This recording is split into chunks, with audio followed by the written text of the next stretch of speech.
Hello అండి. Welcome to Subbamma గారి వంటిల్లు అమృతంతో విందు. ఈరోజు మన ఛానల్లో కమ్మగా మనం పెట్టుకునే రసం కోసం రసం పౌడర్ ఇంట్లోనే ఎలా తయారు చేసుకోవాలో ఇప్పుడు చూద్దాం.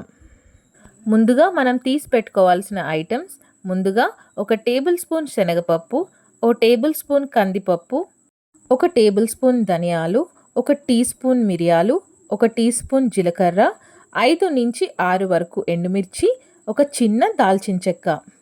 ఖచ్చితంగా కొద్దిగా దాల్చిన చెక్క మాత్రం వేసుకోండి, టేస్ట్ అన్నది ఇంకా ఎన్హాన్స్ అవుతుంది.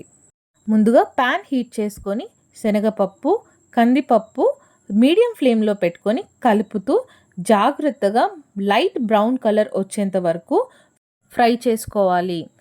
అవి ఫ్రై అయిన తర్వాత మనకి ఒక కమ్మటి స్మెల్ వస్తుంది. ఆ తర్వాత అందులో కొద్దిగా ధనియాలు, జీలకర్ర కూడా వేసుకొని కలుపుతూ ఫ్రై చేసుకోవాలి.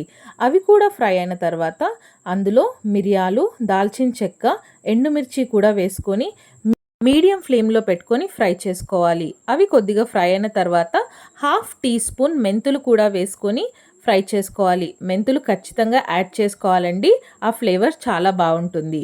ఇవి చల్లారి పెట్టుకొని గ్రైండర్లో వేసుకొని మెత్తగా పౌడర్ లాగా గ్రైండ్ చేసుకోవాలి. ఆ పౌడర్ కొంచెం హీట్ తగ్గిన తర్వాత ఒక టైట్ కంటైనర్లో వేసుకొని స్టోర్ చేసుకుంటే మనం ఎప్పుడు రసం పెట్టుకున్నా అది యూస్ చేసుకోవచ్చు.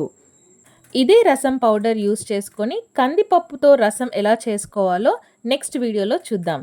Thank you so much for watching అండి. Please like, share and subscribe my channel.